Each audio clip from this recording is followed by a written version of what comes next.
Pejabat Bupati Sorong Yenpit Moso bersama rombongan OPD dan Forkopimda melaksanakan kunjungan ke gereja GKI Shalom Clauren dan beribadah bersama jemaat di gereja itu pada Minggu 12 November 2023. Kunjungan ini merupakan bagian penting bagi pemerintah untuk melihat secara dekat masyarakat khususnya jemaat di gereja GKI Shalom Clauren. Pada kunjungan itu, penjabat bupati 2 periode itu memberikan bantuan senilai 5 juta kepada gereja itu untuk pemenuhan kebutuhan gereja.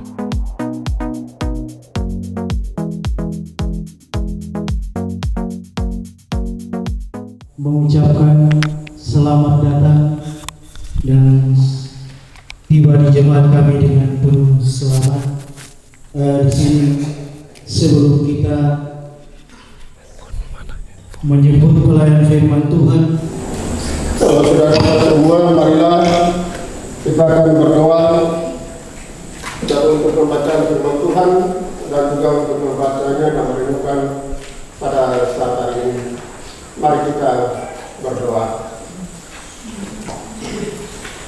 Terima kasih ya Allah Bapa dalam Yesus Kristus Tuhan kami. Di hari ini tanggal 12 November tahun 2023, jemaat ini kami akan melakukan satu peristiwa baru, yaitu ibadah sekaligus dengan juga peresmian pasar Teme pada saat hari ini. Dengan demikian kami bersyukur kepadamu ya Bapa, karena di hari ini Bapa berkenan menyumpai kami melalui pembacaan dan pemberitaan firman-Mu.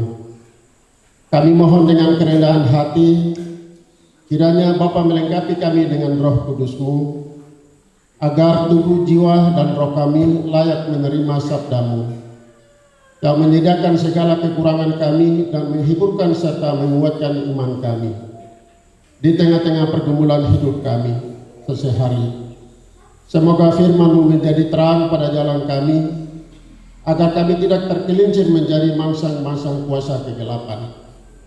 Tuhan memanggil kami lewat lonceng-Mu, itu tanda dan suara bagi kami sekalian, seluruh warga jemaat dari keluarga pertama sampai yang terakhir. Hari ini kami telah mendengarkan suara itu, dan kami datang dalam rumah Tuhan ini, dan kami telah membawa Alkitab kami di tangan kami, dan sekarang kami telah membuka di tangan kami. Namun Tuhan, siapakah kami? Kami adalah orang-orang paling berdosa dan tidak layak untuk melakukan itu, Tuhan. Dengan demikian Tuhan, pembacaan yang kami hendak membaca dan dapat merenungkannya, lalu kami dapat melakukan itu dalam kehidupan kami sehari-hari. Tuhan, siapakah kami? Kami adalah orang-orang paling berdosa dan tidak layak di hadapan Tuhan. Oleh sebab itulah karena kami dalam hidup kami. Pada saat hari ini Tuhan, jikalau dalam ruangan ini segala kuasa kegelapan, roh jahat, roh-roh mengantuk, bahkan yang lain yang datang mengganggu kami dalam kehidupan kami, baik itu lewat HP, bahkan juga hal-hal yang lain, mengerongrong kami dalam ruangan ini, hamba ikat patahkan di dalam nama Yesus, keluar. Hanya berikan kuasa dan anugerah-Mu supaya kami akan mendengar firman-Mu, lalu dapat melakukan itu dalam kehidupan kami. Dalam nama Yesus kami berdoa, amin. Orang banyak, kata-kata ini menjadi penguat iman, menjadi motivasi dan kekuatan baru bagi kita karena itu memilikilah bibir yang bersih, sehingga segala perkataan kita dipakai untuk Tuhan, untuk kemuliaan nama Tuhan. Bapak Ibu saudara-saudara, bibir dan lidah bagian dari alat kecil ini, tetapi bahwa kecil inilah untuk membahayakan kita, untuk merusak dalam kehidupan kita, rumah tangga kita, kehidupan kita, pekerjaan kita. Dan banyak yang sementara terjadi di mana-mana. Orang tidak jujur, orang tidak berani. Seperti misalnya kalau kepala kampung kasih keluar uang sekian juta, tapi tidak bawa ke kampung, tapi menggunakan segala sesuatu, itu adalah salah. Salah gunakan, salah tepat sasaran. Atau siapapun, bahwa karena mulutnya untuk mengaku dia dan lidahnya memutar balik dia, yang salah dibenarkan, yang benar disalahkan, yang sementara terjadi di tengah-tengah dunia. apalagi khusus di tanah Papua. Yang salah dibenarkan, yang benar disalahkan. Semua yang terjadi kalangan di seluruh di tanah Papua. Oleh sebab itu mari Bapak Ibu Saudara-saudara, kita harus menjaga hidup kita. Kita harus menjaga lidah kita, bibir kita, untuk melakukan dan memuji Tuhan yang terbaik. Jangan dari mulut itu akan keluar lagi kekutukan dan kotor dan seterusnya. Tapi mulut itu juga untuk memuji Tuhan. Ada amin ya? Tuhan berkati kita sekalian, amin. Waktu Tuhan bukan waktu kita. Dan hari ini adalah hari yang terindah, waktu terbaik yang Tuhan sediakan. Kami pemerintah datang ketemu dengan masyarakat yang ada di sini, tapi juga warga jemaat yang ada di sini. Kita semua hari ini mendapat berkat Tuhan karena Sefanya pasal 3 tadi, ayat 9 sampai 20. Kita ini bangsa non-Yahudi dan Israel adalah bangsa Yahudi. Jadi di dalam Alkitab, laporan Alkitab itu hanya melaporkan dua bangsa. Jadi bangsa Yahudi dan bangsa non-Yahudi. Jadi bangsa-bangsa lain. Dan di dalam bangsa itu ada suku. Jadi suku Moi Tuhan taruh di tanah ini, di tempat ini, untuk mendiami, menjaga dan memelihara ciptaan Tuhan. Tapi juga suku ini harus menghormati nama Tuhan. Jadi saya selalu bilang di mana-mana, Moi itu artinya Mesias orang Israel.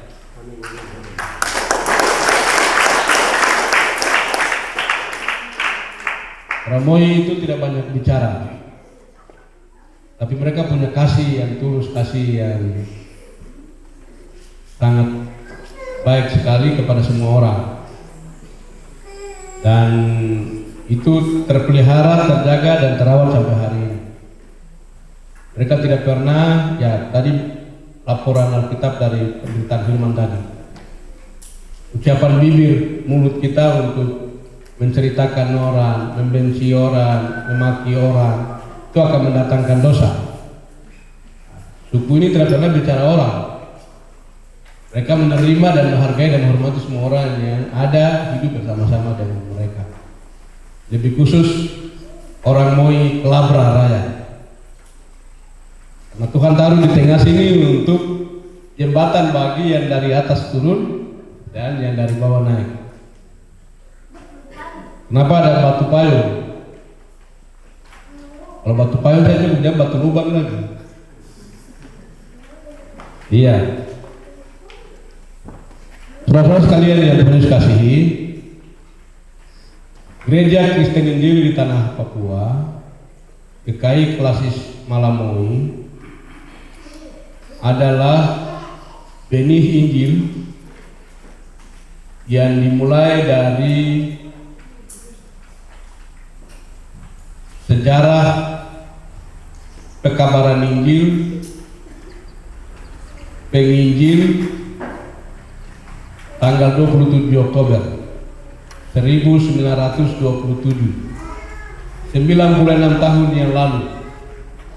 Ini dibawa oleh orang Sangir Talaut, dibawa oleh orang Maluku sampai di tanah Papua.